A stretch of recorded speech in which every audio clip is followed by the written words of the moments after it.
গতকালকে হঠাৎ করে আমার চাচাতো ভাইয়ের বউ মানে আমার ভাবি ফোন দিল। আমার দুই বাচ্চার জন্য আর আমার বোনের জন্য একটা সারপ্রাইজ আছে, আমাকে যেতেই হবে ওদেরকে নিয়ে। আর বাসায় যেই আমি জিজ্ঞেস করতেছি কি সারপ্রাইজ, এই হলো তার সারপ্রাইজ। সে রোস্ট, ডিমের কোরমা প্লাস গরুর মাংস সব কিছু আমার জন্য রান্না করে রেখে দিয়েছিল। আমি আগে থেকে জানলে হয়তো দাওয়াত খাওয়ার প্রিপারেশন নিয়ে যাব, সেজন্য সে আমাকে জানাই নাই। সে সব কিছু রেডি করে তারপরে আমাকে জানালো। আসলে আমি অনেক বেশি সারপ্রাইজ হয়ে গিয়েছিলাম। আমি ভেবেছিলাম হয়তো আমার জন্য কোনো কেক বানিয়ে রেখেছে। আর আলহামদুলিল্লাহ আমার ভাগ্য আসলেই অনেক অনেক বেশি ভালো, কারণ সবাই এত এত পরিমাণে ভালোবাসা দেয়, সেই জন্য অনেক বেশি আল্লাহর কাছে আলহামদুলিল্লাহ বলতেই হয়। আর ভাবির বাসার মাঝখান দিয়ে একটু ভিডিও করছিলাম।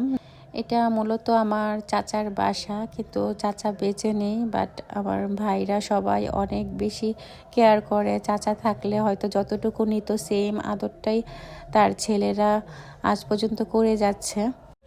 আর এদিক দিয়ে ফ্রিজ খুলেই দেখলাম একটা কেক অলরেডি রেডি করার জন্য ভাবি রেখে দিয়েছে। আর এই বিস্কিটটা খুবই মজা ছিল। অলরেডি এখানে আমাদেরকে নাস্তাও দিয়ে দিয়েছে, সিঙ্গারা, পেঁয়াজি, বিস্কিট, চা।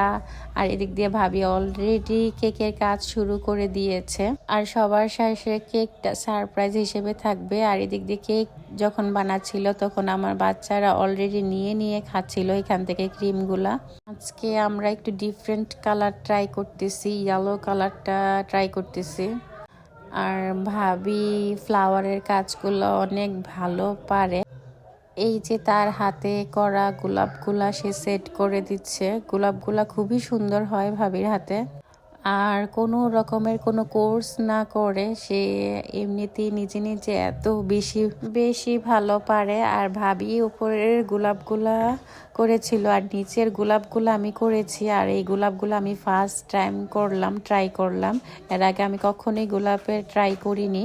সো এই ছিল আমাদের কেকের ফাইনাল লুক। আর কেকটা দেখতে কিন্তু খুবই অসাধারণ ছিল।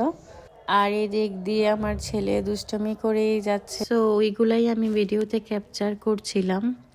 আর আমরা আসছি প্রায় 4:30টার দিকে, আর এখন প্রায় 8টা বেজে গিয়েছে, অনেক টাইম হয়ে গিয়েছে। আর ভাবি ফার্স্টেই আমার বাচ্চাদেরকে খাবার দিয়ে দিল, ওদেরকে একটু খাওয়ানোর ট্রাই করছিলাম।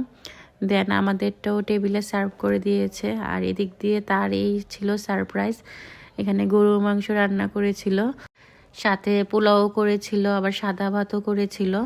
আর এখানে রোস্ট ছিল, ডিমের কোরমা ছিল। প্রতিটা খাবারই অনেক মজার ছিল, আমরা অনেক মজা করে খেলাম। সবগুলো অনেক গরম গরম খাবার ছিল। আর এই খাওয়া দাওয়া শেষ করে আবার আমাদেরকে কেক কাটালো, আর আমরা বাচ্চাদেরকে দিয়ে কেক কাটাচ্ছিলাম। আর এইদিকে আমার বোন সবাইকে সার্ভ করে দিচ্ছিল। আর কোনো রকমের কোর্স না করেই এত পারফেক্টলি কেক পারে, আর আমি বারবারই অবাক হই ওদের কেকের ডিজাইন দেখে। সো এই ছিল একটা শর্টকাট দাওয়াত ব্লগ। আর খাওয়া দাওয়া শেষ করে আমরা প্রায় 8:30টার দিকে বের হয়ে গেলাম। সো আজকের সারপ্রাইজটা একদমই আগে থেকে জানা ছিল না। ভাবিকে অনেক অনেক বেশি থ্যাঙ্কস।